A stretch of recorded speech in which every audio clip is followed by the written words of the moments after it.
അവർ ജീവനോടെ ആ ദൈവഭൃത്യൻ്റെ സ്കിന്ന് വലിച്ച് ഉരിഞ്ഞു. റൊമേനിയൻ ഗവൺമെന്റിന്റെ കിരാതമായ ഭരണത്തിന് ഇരയായി മാറിയ ക്രിസ്തുഭക്തനായ റിച്ചാർഡ് വൂംബ്രാൻഡിന്റെ ഒരു ചലഞ്ചിങ് ടെസ്റ്റിമണി. കർത്താവിൻ്റെ വേലക്കാർക്ക് വേണ്ടി, കർത്താവിന് വേണ്ടി അധികം തീവ്രതയോടെ നിൽക്കാൻ ബലം പകരുന്ന ഒരനുഗ്രഹിക്കപ്പെട്ട ഒരു ദൈവമനുഷ്യൻ്റെ വേദനാജനകമാകുന്ന ഒരനുഭവം. കിട്ടാവുന്ന ക്രിസ്ത്യാനികളെ മുഴുവൻ അറസ്റ്റ് ചെയ്ത് ജയിലിലടച്ചൊരു കാലം. റൊമേനിയൻ ഗവൺമെൻറ്റിൻ്റെ കിരാതമായ നിയമങ്ങൾക്ക് കീഴടങ്ങി ജയിൽവാസം അനുഭവിച്ച ഒരു പറ്റം ക്രിസ്ത്യാനികൾ. ഏത് കാലത്തും ക്രിസ്തുവിന് വേണ്ടി അധികം ശക്തമായി നിൽക്കുന്ന ദൈവദാസന്മാരുടെ നീണ്ട നിര ചരിത്രത്തിൻ്റെ താളുകളിലുണ്ട്. കർത്താവിൻ്റെ ദാസനാകുന്ന റിച്ചാർഡ് വൂംബ്രാൻഡ്, തൻ്റെ ഭാര്യ, തൻ്റെ സഹോദരൻ, തൻ്റെ കൂടെയുള്ള ദൈവദാസന്മാർ, അന്ന് കിട്ടാവുന്ന സകല ക്രിസ്ത്യാനികളെ കൊണ്ട് അവർ ജയിൽ നിറച്ചു എന്ന് റിച്ചാർഡ് വൂംബ്രാൻഡ് തൻ്റെ പുസ്തകദ്വാര അറിയിച്ചിരിക്കുന്നു. വേദനയോടെ അല്ലാതെ ആ പുസ്തകം വായിച്ചു തീർക്കുവാൻ ആർക്കും കഴിയുകയില്ല. ഒരാവർത്തി ആ പുസ്തകം വായിച്ചിട്ടുണ്ടെങ്കിൽ ഒരു മിഷണറി ആകാനുള്ള എല്ലാ ചലഞ്ചും അതിൻ്റെ അകത്തുണ്ട്. തന്നെ ഒരു സെല്ലിൽ അടച്ചു, തൻ്റെ ഭാര്യയെ മറ്റൊരു സെല്ലിൽ അടച്ചു, തൻ്റെ കൂടെയുള്ള ദൈവദാസന്മാരെ ക്രിസ്ത്യാനികളെ എല്ലാം പല സെല്ലുകളിൽ അടച്ചു. ആ ദൈവഭൃത്യനെ അവർ ജീവനോടെ തൊലി ഉരിയുമായിരുന്നു. ഒരു കൊച്ചു സേഫ്റ്റി പിൻ ദേഹത്ത് കൊണ്ടാൽ വേദന സഹിക്കവയ്യാത്തവരാണ് നമ്മളെങ്കിൽ, ആ ദൈവഭൃത്യൻ്റെ സ്കിന്ന് വലിച്ചൂരുന്ന സമയം, അലമുറയിട്ട് കരയുന്ന ഭർത്താവിൻ്റെ കരച്ചിലിൻ്റെ ശബ്ദം അപ്പുറത്തെ സെല്ലിൽ കിടക്കുന്ന ഭാര്യ കേൾക്കുമ്പോൾ ഭാര്യയ്ക്കൊരു അറിയിപ്പ് കിട്ടുകയാ, എൻ്റെ ഭർത്താവും മരിച്ചിട്ടില്ല, എൻ്റെ ഭർത്താവ് ഉയിരോടെ ഉണ്ട്. സഹോദരങ്ങളെ, ക്രിസ്ത്യാനിറ്റിക്ക് വേണ്ടി, ക്രിസ്തുവിന് വേണ്ടി യേശുവിൻ്റെ മനോഭാവം വെളിപ്പെടുത്തി കർത്താവിന് വേണ്ടി നിന്ന കുറേ രക്തസാക്ഷികളുടെ നീണ്ട നിരയാ ചരിത്രത്തിൻ്റെ താളുകളിലുള്ളത്. മറക്കാൻ കഴിയുകയില്ല. ഇത് പ്രസംഗിച്ച് നേടിയതല്ല. ജീവനെങ്കിൽ ജീവൻ വെച്ച് കർത്തൃസേവ ചെയ്ത ഒരു പറ്റം പിതാക്കന്മാർ, ഒരു പറ്റം ലീഡേഴ്സ്, ഒരു പറ്റം അപ്പോസ്തലന്മാർ, ഒരു പറ്റം കർത്തൃദാസന്മാർ മൺമറഞ്ഞു പോയിട്ടുണ്ട്. തൻ്റെ ഭാര്യയെ ഉപദ്രവിച്ചതിനെ കുറിച്ച് താൻ അധികമൊന്നും എഴുതിയിട്ടില്ല. കാര്യം, ഒരു ഭർത്താവ് എന്ന നിലയിൽ എൻ്റെ ഭാര്യയെ അവർ എങ്ങനെ ഉപദ്രവിച്ചു എന്ന് എഴുതുവാൻ എൻ്റെ കരങ്ങൾക്ക് ബലം പോരാ എന്ന് താൻ പറയും. അതുപോലെ നീചമായി, നികൃഷ്ടമായി തൻ്റെ ഭാര്യയെ അവർ ഉപദ്രവിച്ചു. വേദന സഹിക്ക വയ്യാതെ അലമുറയിട്ട് കരയുന്ന ഭാര്യയുടെ കരച്ചിൽ കേൾക്കുമ്പോൾ ഭർത്താവായ റിച്ചാർഡ് വൂംബ്രാൻഡിന് ഒരു കാര്യം മനസ്സിലാകും: എൻ്റെ ഭാര്യ മരിച്ചിട്ടില്ല. സഹോദരങ്ങളെ, കുടുംബമായിട്ടൊക്കെ ജീവിക്കുന്നവരല്ലേ ഞാനും നിങ്ങളും. ഒരല്പ ബുദ്ധിമുട്ട് വന്നാൽ മുഖം പാടാറില്ലേ? ആ സമയത്ത് എന്തൊക്കെയോ വാക്കുകളൊക്കെയാണ് പറയാൻ നമ്മുടെ മനസ്സ് വെമ്പൽ കൊള്ളുന്നത്. ഭർത്താവിനെ തോൽപ്പിക്കാൻ ശ്രമിക്കുന്ന ഭാര്യ, ഭാര്യയെ തോൽപ്പിക്കാൻ ശ്രമിക്കുന്ന ഭർത്താവ്. നിങ്ങൾ നോക്കൂ, ഒരു കുടുംബം സുവിശേഷത്തിന് വേണ്ടി അനുഭവിക്കുന്ന ത്യാഗോജ്വലമായ അനുഭവങ്ങൾ. കൈയടിച്ച് നാം ദൈവത്തെ ആരാധിക്കുന്നവരാ, നൃത്തം ചവിട്ടി നാം ദൈവത്തെ ആരാധിക്കുന്നവരാ. പക്ഷെ രക്തം കൊടുത്ത് ആരാധിച്ച ഭക്തന്മാർ, സാക്രിഫൈസ്, യാഗം ദൈവത്തിന് ആരാധനയാണ്. സുവിശേഷത്തിന് വേണ്ടി നിങ്ങൾ കഴിക്കുന്ന ഏത് ത്യാഗവും ദൈവത്തിന് യാഗമായി മാറിയിട്ടുണ്ടെങ്കിൽ ധന്യരാകും പലരും ക്രിസ്തുവിൽ. ഈ വാക്കുകൾ കേട്ടുകൊണ്ടിരിക്കുമ്പോൾ സ്വന്തം ആഗ്രഹങ്ങൾക്കനുസരിച്ച് കാര്യങ്ങൾ മുമ്പോട്ട് പോകുന്നില്ല എന്ന് കാണുമ്പോൾ മുഖം വാടുന്ന ഒരു വ്യക്തിയാണ് നിങ്ങളെങ്കിൽ മാനസാന്തരപ്പെടേണ്ടതായ സമയം അതിക്രമിച്ചു കഴിഞ്ഞു. ആഗ്രഹങ്ങൾ നടന്നില്ലെങ്കിലും ദർശനങ്ങൾ പൂർത്തീകരിക്കാൻ പറ്റിയാൽ എല്ലാ ആഗ്രഹവും ദൈവം സാധിപ്പിച്ചു തരും. ആഗ്രഹങ്ങൾക്ക് വേണ്ടി ജീവിക്കുന്നവരാണ് മനുഷ്യർ, ദർശനങ്ങൾക്ക് വേണ്ടി ജീവിക്കുന്നവനാണ് ഒരാത്മീകൻ. ആഗ്രഹം വേണ്ടെന്നല്ല ഞാൻ പറഞ്ഞേ, തൻ്റെ ഭക്തന്മാരുടെ ഹൃദയത്തിലെ നല്ല ആഗ്രഹങ്ങളെ സാധിപ്പിക്കാൻ യേശു അന്നും ഇന്നും എന്നും തയ്യാറാണ്. ഭാര്യയും ഭർത്താവ് 2 സെല്ലുകളിൽ അടയ്ക്കപ്പെട്ട് അവർ ഉപദ്രവിക്കപ്പെടുന്നൊരു സമയം. ഇനി ഞാൻ പറയാൻ പോകുന്നത് ഏറ്റവും നീചമായ ഒരു പ്രവൃത്തി അവർ ചെയ്തതിനെക്കുറിച്ചാണ്. കേൾക്കാതെ പോകരുത് ഈ ചാലഞ്ചിങ് ടെസ്റ്റ് മണി. വേദന കൊണ്ട് പുളയുന്ന ക്രിസ്ത്യാനികൾ, ഉപദ്രവത്തിനിരയായ ദൈവമക്കൾ, സെല്ലിൻ്റെ അകത്തിട്ട് പട്ടാളക്കാർ അവരെ നീചമായി നികൃഷ്ടമായി ഉപദ്രവിച്ചു കൊണ്ടിരിക്കുമ്പോൾ ഒരു ദിവസം പട്ടാള മേധാവികൾ ഒരുമിച്ച് കൂടിയിട്ട് പറഞ്ഞു, റിച്ചാർഡ് വൂംബ്രാൻഡ്, നിങ്ങൾ ക്രിസ്ത്യൻസ് അല്ലേ, നിങ്ങൾക്ക് ഒരുമിച്ച് ദൈവത്തെ ആരാധിക്കാനുള്ളൊരു ചാൻസ് ഞാൻ തരിക. നെക്സ്റ്റ് സൺഡേ നിങ്ങൾ ഒരുമിച്ച് ദൈവത്തെ ആരാധിച്ചുകൊള്ളു. നീ എന്ന് പറ എല്ലാ സെല്ലുകളിലും കിടക്കുന്ന ക്രിസ്ത്യാനികളോട്, അടുത്ത സൺഡേ നിങ്ങളുടെ ചർച്ചിൻ്റെ ആരാധന ജയിലിൽ നടത്തിക്കൊള്ളാൻ പറഞ്ഞു. ഭയങ്കര ആവേശമായി, ഭയങ്കര സന്തോഷമായി. ഒരുമിച്ച് കൂടി ആരാധിക്കുന്ന ഫെലോഷിപ്പ്, അതിൻ്റെ വില അതിൻ്റെ വില മറ്റൊന്നാണ്. ആ ഫെലോഷിപ്പ് ഓരോ സെല്ലിലും താൻ ചെന്ന് നടന്നു പറഞ്ഞു, അടുത്ത സൺഡേ നമുക്ക് ആരാധനയ്ക്ക് വേണ്ടി അവസരം കിട്ടിയിരിക്കുക, നമ്മൾ ഒന്നിച്ച് ദൈവത്തെ ആരാധിക്കാൻ പോകുകയാണ്. എല്ലാവർക്കും സന്തോഷമായി, ഭയങ്കര ആവേശമായി.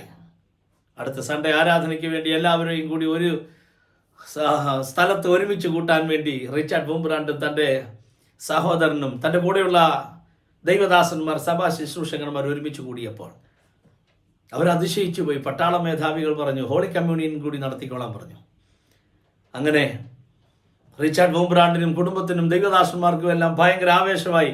കാരണം കർത്താവിൻ്റെ മേശയുടെ ശുശ്രൂഷയും കൂടി നടത്താനുള്ളൊരു ചാൻസ് ഒരുക്കി തന്നിരിക്കുകയാണ് പട്ടാളക്കാർ. അങ്ങനെ സഭയെല്ലാം ഒരുമിച്ച് ജയിലിൻ്റെ അകത്ത് ഒരുമിച്ച് കൂടി ദൈവത്തെ ആരാധിക്കുന്നു. ഭയങ്കര ആവേശമായി.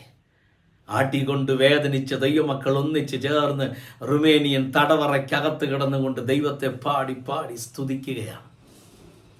അർദ്ധരാത്രിയിൽ പൗലോസും ശീലാസും പെർസിക്യൂഷൻ അനുഭവിച്ച് വേദനപ്പെട്ട് ചോര ചിന്തിയ ശരീരത്തോടുകൂടെ അർദ്ധരാത്രിയിൽ പാടി സ്തുതിച്ചതുപോലെ റിച്ചാർഡ് വൂംബ്രാൻഡും തൻ്റെ ഭാര്യയും തൻ്റെ സഹോദരനും കൂടെയുള്ള ദൈവദാസന്മാരും അറസ്റ്റ് വരിക്കപ്പെട്ട ക്രിസ്ത്യാനികൾ ജയിലിൽ ഒരുമിച്ച് ദൈവത്തെ ആരാധിക്കുകയാണ്.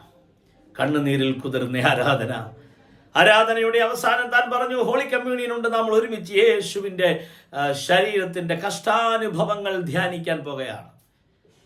താൻ ആ മേശയുടെ അടുക്കിലേക്ക് നടന്നു ചെന്നു. കർത്താവിൻ്റെ മേശയുടെ ശുശ്രൂഷയ്ക്ക് വേണ്ടി നമ്മൾ കൊരിന്ത്യർ ലേഖനത്തിൽ നിന്ന് വായിക്കുന്ന വാക്യങ്ങൾ ദൈവമക്കൾക്ക് ഓർമ്മയുണ്ടല്ലോ. ഞാൻ കർത്താവിൽ നിന്ന് പ്രാപിക്കുകയും നിങ്ങൾക്ക് ഏൽപ്പിക്കുകയും ചെയ്തത് എന്തെന്നാൽ, കർത്താവ് യേശുവിനെ കാണിച്ചു കൊടുത്ത രാത്രിയിൽ അവൻ അപ്പം എടുത്ത് സ്തോത്രം ചൊല്ലി നുറുക്കി, ഇത് നിങ്ങൾക്ക് വേണ്ടി നുറുക്കപ്പെടുന്ന എൻ്റെ ശരീരമാകുന്നു, ഞാൻ വരുവോളം എൻ്റെ ഓർമ്മയ്ക്കായി ഇത് ചെയ്യുവീനെന്ന് അവൻ അവരോട് പറഞ്ഞു. അതുകൊണ്ട് തന്നെ അത്താഴം കഴിഞ്ഞ ശേഷം അവൻ പാനപാത്രവും എടുത്തു, ഇത് നിങ്ങൾക്ക് വേണ്ടി ഒഴിക്കപ്പെടുന്ന എൻ്റെ രക്തത്തിൽ പുതിയ നിയമമാകുന്നു. നാം അനുഗ്രഹിക്കുന്ന അനുഗ്രഹപാത്രം കർത്താവിൻ്റെ രക്തത്തിൻ്റെ കൂട്ടായ്മയല്ലയോ? നമ്മൾ ആ ഭാഗമൊക്കെ വായിച്ചിട്ട് കർത്താവിൻ്റെ മേശയുടെ ശുശ്രൂഷ നിർവഹിക്കുന്നത്. താൻ അപ്പം കരങ്ങളിൽ എടുക്കുവാൻ വേണ്ടി അതിൻ്റെ മൂടി തുറന്നു നോക്കിയപ്പോൾ താൻ ഞെട്ടിപ്പോയി. ഈ കർത്തൃമേശ അറേഞ്ച് ചെയ്തോളാൻ വേണ്ടി അവർ ആവശ്യപ്പെട്ടത് ചതിക്കാൻ വേണ്ടിയാണെന്ന് അവരറിഞ്ഞില്ല. ആ ദൈവദാസൻ കയ്യിലെടുത്തപ്പോൾ മനസ്സിലായി, ഇത് അപ്പമല്ല, മനുഷ്യമലം അപ്പത്തിന് പകരം വെച്ച് ക്രിസ്ത്യാനികളെ, ദൈവദാസന്മാരെ പരിഹസിക്കുവാൻ വേണ്ടി അന്നത്തെ പട്ടാളക്കാർ ചെയ്ത കിരാതമായ ഒരു പ്രക്രിയ. പക്ഷേ റിച്ചാർഡ് വൂംബ്രാൻഡ് പുറകോട്ട് പോയില്ല. താൻ ആ അപ്പം കയ്യിലുണ്ടെടുക്കുന്നത് പോലെ മനുഷ്യ മലം നിറഞ്ഞിരിക്കുന്ന ആ പാത്രം കൈ കൊണ്ടെടുത്തിട്ട് താനും പറഞ്ഞു കാണും, ഞാൻ കർത്താവിൽ നിന്ന് പ്രാപിക്കുകയും നിങ്ങൾക്ക് ഏൽപ്പിക്കുകയും ചെയ്തത് എന്തെന്നാൽ, കർത്താവ് യേശുവിനെ കാണിച്ചു കൊടുത്ത രാത്രിയിൽ അവൻ അപ്പം എടുത്തു സ്തോത്രം ചൊല്ലി നുറുക്കി. ആ ദൈവദാസൻ പറഞ്ഞു, ഞാൻ ആദ്യം ഇത് ഭക്ഷിച്ചതിന് ശേഷം നിങ്ങളുടെ അടുക്കിലേക്ക് കൊണ്ടുവരാം. താൻ പറഞ്ഞു, ഇത് യേശുവിൻ്റെ ശരീരത്തിൻ്റെ ഓർമ്മയാണ് എന്ന് പറഞ്ഞ് മനുഷ്യമലത്തിൽ നിന്ന് അല്പം മുറിച്ചെടുത്ത് ക്രിസ്തുവിൻ്റെ കഷ്ടാനുഭവങ്ങളെ ധ്യാനിച്ചുകൊണ്ട് കഴിക്കുന്ന റിച്ചാർഡ് വൂംബ്രാൻഡിനെയും ഒപ്പം ഭക്ഷിക്കുന്ന ദൈവദാസന്മാരെയും ക്രിസ്ത്യാനികളെയും മനസ്സിൽ നിന്നും മായ്ച്ചു കളയരുത്. പണക്കൊഴുപ്പിൽ വളർത്തിയെടുത്തതല്ല ഒറിജിനൽ ക്രിസ്ത്യാനിറ്റി. ഒറിജിനൽ ക്രിസ്ത്യാനിറ്റി വളർത്തിയെടുത്തത് ചോരയ്ക്കകത്താണ്, ത്യാഗത്തിൻ്റെ അകത്താണ്, വേദനയുടെ അകത്താണ്, കഷ്ടങ്ങളുടെ അകത്താണ്, പെർസിക്യൂഷൻ്റെ അകത്താണ്. ഒത്തിരി പേർ മാർട്ടിയേഴ്സായി മാറിയതിന് ശേഷം ആ ക്രിസ്ത്യാനിറ്റിയുടെ തീവ്രത വെളിപ്പെട്ടത്. മറന്നു കളയരുതേ സഹോദര. കയ്യൂക്ക് കൊണ്ടോ കരബലം കൊണ്ടോ ആൾബലം കൊണ്ടോ ആത്മീയ രാഷ്ട്രീയത്തിൻ്റെ കപട മൂടുപടം കൊണ്ടോ പണക്കൊഴുപ്പ് കൊണ്ടോ ഒറിജിനൽ ക്രിസ്ത്യാനിറ്റിയെ തവിട് പൊടിയാക്കരുത്. ഇതിൻ്റെ പുറകിൽ രക്തം ചിന്തിയ ഭക്തന്മാർ ഒത്തിരിയുണ്ട്. ഇത് പ്രസംഗിച്ചു നേടിയതല്ല, ഇത് വില കൊടുത്ത് നേടിയതാണ്. ആ ദൈവമക്കൾ മുഴുവൻ കർത്താവിൻ്റെ മേശയുടെ ശുശ്രൂഷ അനുഭവിച്ചു. നിങ്ങൾക്കറിയുമോ സഹോദരങ്ങളെ, ആഴ്ചയിൽ 1-2 പ്രാവശ്യമായിരിക്കാം ഓരോ റൊട്ടി കഷണം അന്നത്തെ ക്രിസ്ത്യാനികൾക്ക് ഭക്ഷണമായി കൊടുക്കുന്നത്. ആഴ്ചയിൽ ഒരു റൊട്ടി കഷണമായിരിക്കാം. ആ ഒരാഴ്ച മുഴുവൻ കിട്ടിയ ഭക്ഷണം അതാണ്. അവരുടെ ബ്രേക്ക്ഫാസ്റ്റ്, അവരുടെ ലഞ്ച്, അവരുടെ ഡിന്നർ ആഴ്ചയിൽ ഒരു റൊട്ടിയാണ്. ഡെയിലി ഒന്നല്ല, ആഴ്ചയിൽ ഒരു റൊട്ടി കഷണം. റിച്ചാർഡ് വൂംബ്രാണ്ടിൻ്റെ ബ്രദർ എല്ലാ ആഴ്ചയും ചെയ്യുന്നൊരു കാര്യമുണ്ട്. ആഴ്ചയിൽ ഒരു പ്രാവശ്യം കിട്ടുന്ന ആ റൊട്ടി കഷണം അതിലൊരു അംശം മുറിച്ചെടുത്തിട്ട് തൻ്റെ സഹോദരനാകുന്ന ദൈവദാസൻ റിച്ചാർഡ് വൂംബ്രാണ്ടിൻ്റെ കയ്യിൽ കൊണ്ടുപോയി താൻ കൊടുത്തിട്ട് പറയും, ഈ ആഴ്ചത്തെ എൻ്റെ ഡയറ്റാണ്, വാങ്ങിയാലോ. ക്രിസ്ത്യാനിറ്റിയെ പരിപോഷിപ്പിച്ചത് കരബലം കൊണ്ടല്ല, ആൾബലം കൊണ്ടല്ല, ത്യാഗം കൊണ്ടാണ്. ഇതുപോലെ കർത്താവിൻ്റെ രാജ്യത്തിന് വേണ്ടി നിൽക്കുവാൻ നമ്മുടെ ഇന്ത്യ മഹാരാജ്യത്ത് കുറേ മിഷണറിമാരുണ്ട്. എൻ്റെ ശബ്ദം കേൾക്കുന്ന ലോകരാജ്യങ്ങളിൽ ഏത് സ്ഥലത്തിരുന്നു കൊണ്ട് നിങ്ങൾ എൻ്റെ ശബ്ദം കേട്ടാൽ, അമേരിക്കയിലാകട്ടെ, ആഫ്രിക്കയിലാകട്ടെ, UK US മിഡിൽ ഈസ്റ്റിലാകട്ടെ, ഏത് വൻകരകളിലിരുന്നു കൊണ്ട്, ഉത്തരേന്ത്യയിലായിക്കൊള്ളട്ടെ, സൗത്ത് ഇന്ത്യയിലായിക്കൊള്ളട്ടെ, കർത്താവ് നിങ്ങളെ ചലഞ്ച് ചെയ്യുകയാണ്. You are A different person. നീ വ്യത്യസ്തനാണ്. നിൻ്റെ കോളിംഗ് വ്യത്യസ്തമാണ്. സഹോദരി, നിങ്ങളുടെ കോളിംഗ് വ്യത്യസ്തമാണ്. സഹോദര, നിങ്ങളുടെ കോളിംഗ് വ്യത്യസ്തമാണ്. കർത്താവിൻ്റെ രാജ്യത്തിന് വേണ്ടി അധികം പ്രയോജനപ്പെടുവാൻ, നിങ്ങളുടെ വിളി ശക്തിയോടെ പൂർത്തീകരിക്കുവാൻ ഈ തലമുറയിൽ കർത്താവ് നിങ്ങൾക്ക് നൽകുന്ന അനുഗ്രഹിക്കപ്പെട്ടൊരു ടെസ്റ്റിമണിയാണ് ഞാൻ നിങ്ങളോട് പറയുന്നത്. ജീവനോടെ തൊലി ഉരിഞ്ഞപ്പോഴും, എട്ടുകെട്ടി തല്ലിയപ്പോഴും, രക്തം ചിന്തിയപ്പോഴും, കൺമുമ്പിൽ വെച്ച് ഭാര്യയെ ഉപദ്രവിച്ചപ്പോഴും, മനുഷ്യമലം അപ്പമെന്ന് പറഞ്ഞെടുത്ത് ഭക്ഷിച്ചപ്പോഴും ക്രിസ്ത്യാനിറ്റിയെ പരിപോഷിപ്പിക്കുകയായിരുന്നു അവർ. അതെ, ക്രിസ്ത്യാനിറ്റിയുടെ കാവൽ ഭടന്മാർ പണക്കൊഴുപ്പുള്ളവരല്ല, മിഷണറിമാരാണ്. എല്ലാ മിഷണറിമാർക്ക് വേണ്ടിയും ഞാൻ കൈകൂപ്പി ഈ അനുഭവങ്ങൾ സമർപ്പിക്കുകയാണ്.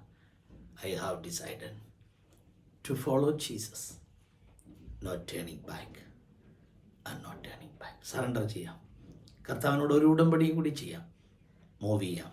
ഈ സന്ദേശം എപ്പോൾ കേൾക്കുന്നോ അപ്പോൾ തന്നെ കുടുംബമായി കൈകോർത്ത് പിടിച്ച് പ്രാർത്ഥിച്ച് ദൈവസന്നിധിയിൽ ക്ഷമ പറഞ്ഞ് കോളിങ്ങിന് വേണ്ടി സറണ്ടർ ചെയ്യാൻ കർത്താവ് നിങ്ങളെ സഹായിക്കട്ടെ.